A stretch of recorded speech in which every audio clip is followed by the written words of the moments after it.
সম্মানিত দর্শক, আসসালামু আলাইকুম। বস টিভি ইউটিউব চ্যানেলের পক্ষ থেকে সবাইকে জানাচ্ছি শুভেচ্ছা এবং অভিনন্দন। 2024 এবং 2025 অর্থ বছরে বাংলাদেশে যে বাজেট ঘোষণা করা হয়েছে, সে বাজেটে যারা প্রবাসে আছেন, বিদেশে আছেন, তারা কয়টা মোবাইল দেশে নিতে পারবেন, কী পরিমাণ স্বর্ণ নিতে পারবেন, এটার একটা নীতিমালা তৈরি হয়েছে।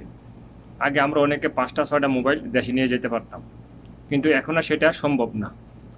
হ্যাঁ, কয়টা মোবাইল নেওয়া যাবে এবং কয়টা মোবাইল নিলে একটা মোবাইল বেশি নিলে তাকে কত টাকা ট্যাক্স দিতে হবে এয়ারপোর্টে, সেটা সরকার জানিয়ে দিয়েছে। এবং কী পরিমাণ স্বর্ণ নেওয়া যাবে সেটাও বলে দিয়েছে। এর বেশি যদি আমরা কেউ নেই তাহলে সেটা অবৈধ হিসাবে ধরা হবে এবং এটা বাজেয়াপ্ত করা হবে এবং জেল জরিমানা করা হবে। তো আসুন আমরা জেনে নেই কী পরিমাণ কয়টা মোবাইল নেওয়া যাবে এবং কী পরিমাণ স্বর্ণ নেওয়া যাবে বাংলাদেশে এয়ারপোর্ট থেকে, যারা আমরা বিদেশে আসি, প্রবাসে আসি। গত বৃহস্পতিবার জাতীয় সংসদে উপস্থাপন করা হয় 2024 এবং 2025 অর্থবছরের বাজেট। টানা চতুর্থবারের মেয়াদে গঠিত বর্তমান বাজেট সবচেয়ে বড় আকারের বাজেট। এটা এই পর্যন্ত যে বাজেটগুলো হচ্ছে সবচেয়ে বড় আকারের বাজেট। দেশের ইতিহাসে এটা সবচেয়ে বড় আকারের বাজেট। এবারের বাজেটের পর থেকে একজন প্রবাসী বিদেশে কয়টি মোবাইল নিতে পারবেন বা বহন করতে পারবেন এবং কী পরিমাণ স্বর্ণ নিতে পারবেন। যারা বিদেশ থেকে মোবাইল নেবেন তারা 2টি মোবাইলের বেশি নিতে পারবেন না। 2টি মোবাইলের বেশি বিদেশ থেকে নেওয়া যাবে না।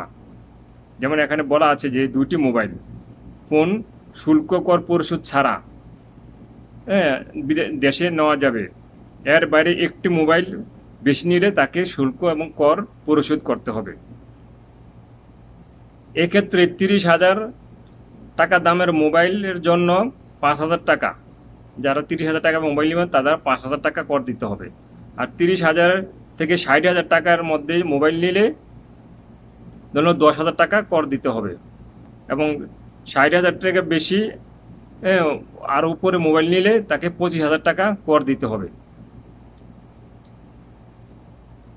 এছাড়াও এটা হচ্ছে মোবাইলের ক্ষেত্রে গেছে, এটা তো বুঝলেন যে যারা 30,000 টাকা দামের মোবাইল, মানে 2টার বেশি মোবাইল, যদি একটা মোবাইল বেশি নেওয়া হয় তাহলে মোবাইলের দাম যদি হয় 30,000 টাকা, তাকে 5,000 টাকা কর দিতে হবে। আর মোবাইলের যেমন 60,000 টাকা হয়, তাহলে তাকে 10,000 টাকা কর দিতে হবে। আর মোবাইলের দাম যদি 60,000 টাকার উপরে হয় তাহলে তাকে 25,000 টাকা কর দিতে হবে এয়ারপোর্টে। এই জিনিসটা সবাই মাথায় রাখতে হবে, মনে রাখতে হবে।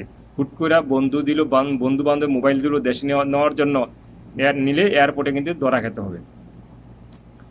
তো এবার আসেন যে স্বর্ণের ব্যাপারে কি বলা হয়েছে, কি পরিমাণ গোল্ড আমরা নিতে পারবো বা কি পরিমাণ নিতে পারবো না। এছাড়াও 24 ক্যারেটের স্বর্ণ অলঙ্কার সুযোগ বন্ধ হয়ে গেছে। যারা 24 ক্যারেটের স্বর্ণ নিতেন, আমরা যারা বলকে 24 ক্যারেট স্বর্ণ, এই 24 ক্যারেটের স্বর্ণ নেওয়া যাবে না। তবে 22 ক্যারেটের স্বর্ণ, নিচের ক্যারেটের স্বর্ণ 100 গ্রাম নেওয়া যাবে। 22 ক্যারেটের স্বর্ণ নেওয়া যাবে, সেটা হচ্ছে 100 গ্রাম পর্যন্ত। অন্যদিকে 12 বছর কম বয়সীরা ব্যাগেজ সুবিধা স্বর্ণ অলঙ্কার সুলভ বার মবদ লোকে আনতে পারবেন। এছাড়া যাত্রীর সঙ্গে আনা হয়নি এমন ব্যাগেজ ছাড়াও সুবিধা পাবেন। অর্থাৎ এখানে বলা হয়েছে যে 22 ক্যারেটের স্বর্ণ দেশে নেওয়া যাবে, 24 ক্যারেটের স্বর্ণ দেশে নেওয়া যাবে না। এবং এটা হচ্ছে কি পরিমাণ, 100 গ্রাম। 100 গ্রাম স্বর্ণ বেশি নেওয়া যাবে না। এই জিনিসটা আমাদের সবাই মাথায় রাখতে হবে। মাথায় রেখে যারা আমরা প্রবাসে আছি, দেশে যাওয়ার সময় এই জিনিসটা মাথায় রাখতে হবে। এই স্বর্ণ কী পরিমাণ স্বর্ণ নেওয়া যাবে, কয়টা মোবাইল নেওয়া যাবে, এগুলো সরকার ডিটেলস বলে দিয়েছে। এর বেশি হলে এটা শুল্ক দিতে হবে এবং এটা অবৈধ হিসাবে গণ্য করে মাল বাজেয়াপ্ত বলে গণ্য হবে। সবাই ভালো থাকবেন।